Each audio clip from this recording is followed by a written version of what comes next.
എല്ലാവരും ആഗ്രഹിക്കുന്നത് മനസമാധാനമായി ജീവിക്കുക എന്നുള്ളതാണ്.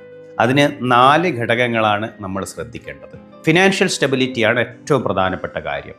നമ്മുടെ വരവിനനുസരിച്ച് നമ്മൾ ജീവിക്കാൻ പഠിക്കുക. അതിനപ്പുറത്തേക്കുള്ള ആഗ്രഹങ്ങൾ നല്ലതാണ്, അതിനനുസരിച്ച് പ്രവർത്തിക്കാൻ നമ്മൾ ശ്രമിക്കുന്നത് നല്ലതാണ്.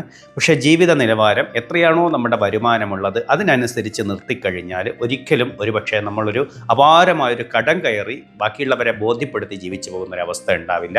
കാരണം കടമെന്ന് പറയുന്നത് എപ്പോഴാണോ വരുന്നത് ആ സമയം മുതലാണ് നമ്മുടെ മനസ്സമാധാനം എന്ന് പറയുന്നത് നമുക്ക് നഷ്ടപ്പെട്ടു പോകുന്നത്. നമ്മുടെ ഒരു സാമ്പത്തിക സുരക്ഷ അല്ലെങ്കിൽ സാമ്പത്തികമായിട്ടുള്ള ആ കാര്യങ്ങളെക്കുറിച്ചുള്ള ഒരു ശ്രദ്ധ അത് നമുക്ക് വേണം. രണ്ടാമത്തത് കുടുംബമാണ്. കുടുംബം എന്ന് പറയുന്നത് നമ്മുടെ ചോയ്സ് അല്ല. പലപ്പോഴും നമ്മുടെ മക്കളായാലും നമ്മുടെ ഭാര്യ ആയാലും രക്ഷിതാക്കളായാലും ഒക്കെ പലപ്പോഴും നമ്മുടെ ചോയ്സ് ആയിരിക്കില്ല.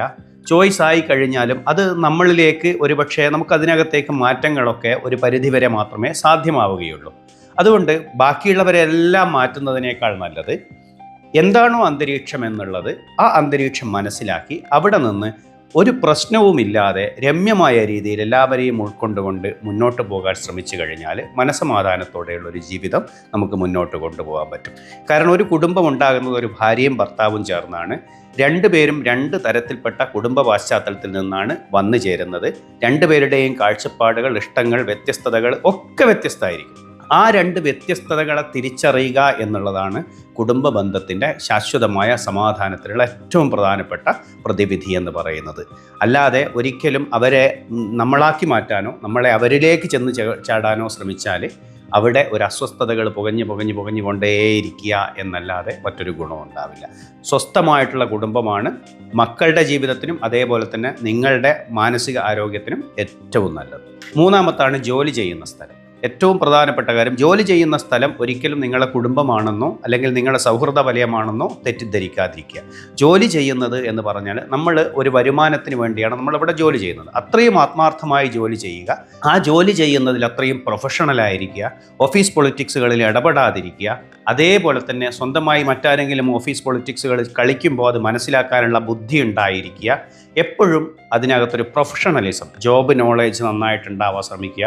മറ്റുള്ളവരോട് നന്നായിട്ട് ഇടപഴകാൻ ശ്രമിക്കുക. കഴിയുന്നതും അവിടെ ഒരു പ്രശ്നങ്ങളില്ലാതെ പോകാൻ ശ്രമിക്കുക.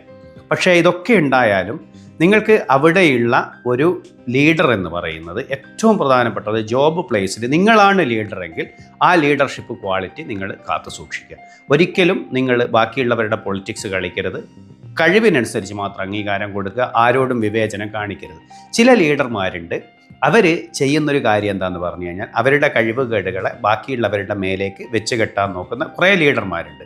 അങ്ങനത്തെ സ്ഥലങ്ങളാണെങ്കിൽ അവിടെ നിന്ന് അത് നിങ്ങളുടെ മാനസികാരോഗ്യത്തെ ബാധിക്കുമെന്ന് തോന്നുമ്പോൾ എത്രയും പെട്ടെന്ന് അവിടെ നിന്ന് മാറിക്കളയുവാനുള്ള നടപടിക്രമങ്ങൾ നമ്മൾ ചെയ്യുക.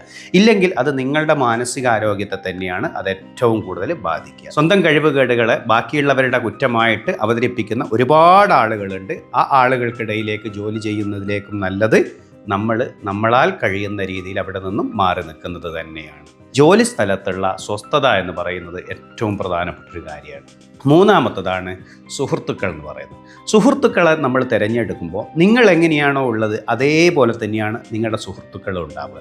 ഒരിക്കലും സുഹൃത്തുക്കൾക്ക് വേണ്ടി നിങ്ങളുടെ ജീവിതത്തെ നിങ്ങൾ കോംപ്രമൈസ് ചെയ്യരുത്. സുഹൃത്തുക്കളായി കഴിഞ്ഞാൽ നമ്മൾ അവർക്ക് വേണ്ടി അങ്ങോട്ടും ഇങ്ങോട്ടും ഒക്കെ അഡ്ജസ്റ്റ്മെൻറ്റുകൾ ചെയ്യണം. പക്ഷെ ഒരാളെ സുഹൃത്തായി കിട്ടാൻ വേണ്ടി നിങ്ങളുടെ ജീവിതത്തിൽ നിങ്ങൾ ഒരിക്കലും കോംപ്രമൈസ് ചെയ്യരുത്. സുഹൃത്ത് എന്ന് പറയുന്നത് നമ്മുടെ പെർഫെക്റ്റ്ലി നമ്മുടെ ചോയ്സാണ്. അത് നമ്മളുടെ മേലേക്ക് ആരും അടിച്ചേൽപ്പിക്കുന്നതല്ല. നിങ്ങൾ എങ്ങനെയാണോ അതേപോലെയുള്ള സുഹൃത്തുക്കളെ നിങ്ങൾക്ക് കിട്ടും. സെയിം ഫെദേഴ്സ് ഫോക്സ് ടുഗദർ എന്നാണ്.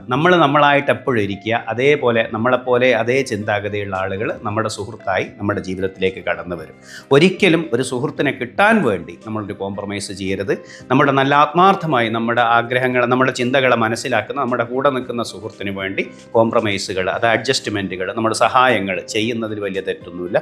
പക്ഷേ അവരെ കിട്ടാൻ വേണ്ടി, ഒരു സുഹൃത്താക്കാൻ വേണ്ടി നമ്മുടെ ജീവിതത്തിൽ അവർക്ക് വേണ്ടി അഡ്ജസ്റ്റ്മെൻറ്റുകൾ ചെയ്തു കൊടുക്കുന്നത് അത്ര പ്രായോഗികമായ കാര്യവുമല്ല. പിന്നെയുള്ളതാണ് സമൂഹം എന്ന് പറയുന്ന ബാക്കി എല്ലാവരും ഉൾപ്പെടുന്ന ആ ഒരു ലോകം. അതിനെക്കുറിച്ച് ബോധ്യപ്പെടുത്തി ജീവിക്കാൻ ശ്രമിച്ചാൽ എപ്പോഴും നമ്മളൊരു പ്രഷറിലാണ് ഉണ്ടാകുക. നമ്മളെപ്പോഴും നമ്മളായി ജീവിക്കുക. ജീവിക്കാൻ ശ്രമിക്കുക. നമ്മളെ ഇഷ്ടപ്പെടുന്നവർ നമ്മളെ എന്തുകൊണ്ടും ഇഷ്ടപ്പെടും. നമ്മളെ ഇഷ്ടപ്പെടാതിരിക്കാൻ വേണ്ടി 1000 കാരണങ്ങൾ കണ്ടെത്താൻ ബാക്കിയുള്ളവരും തയ്യാറായിരിക്കും. അതുകൊണ്ട് ആരെയും ബോധ്യപ്പെടുത്താതിരിക്കുക, ജോലി നന്നായിട്ട് ചെയ്തു പോവുക, സമാധാനത്തോടെ സ്വന്തം അസ്തിത്വത്തിൽ, സ്വന്തം വ്യക്തിത്വത്തിൽ, സ്വന്തം അഭിപ്രായങ്ങളിൽ ഉറച്ചു വിശ്വസിച്ചുകൊണ്ട് ജീവിതത്തിന് മുന്നോട്ട് പോവുക. മനസ്സമാധാനം എന്ന് പറയുന്നത് നമ്മൾ ഉണ്ടാക്കുന്നതാണ്. നമ്മുടെ ജീവിതത്തിൽ സംഭവിക്കുന്ന കാര്യങ്ങളല്ല പലപ്പോഴും അതിനകത്തേക്ക് നമ്മുടെ ജീവിതത്തിൽ പ്രശ്നങ്ങളായി വരുന്നത്. ആ കാര്യങ്ങളോട് നമ്മൾ എങ്ങനെയാണ് അതിനോട് റെസ്പോണ്ട് ചെയ്യുന്നത് എന്നുള്ളതാണ് ഏറ്റവും പ്രധാനപ്പെട്ട കാര്യം എന്ന് പറയുന്നത്. അതിനോട് നമ്മുടെ റെസ്പോൺസ് തന്നെയാണ് ആ പ്രശ്നങ്ങളെ വലിയ പ്രശ്നങ്ങളാക്കി നമ്മളെയും അവരുടെയും ഒക്കെ മനസ്സമാധാനം കെടുത്തുന്നത്.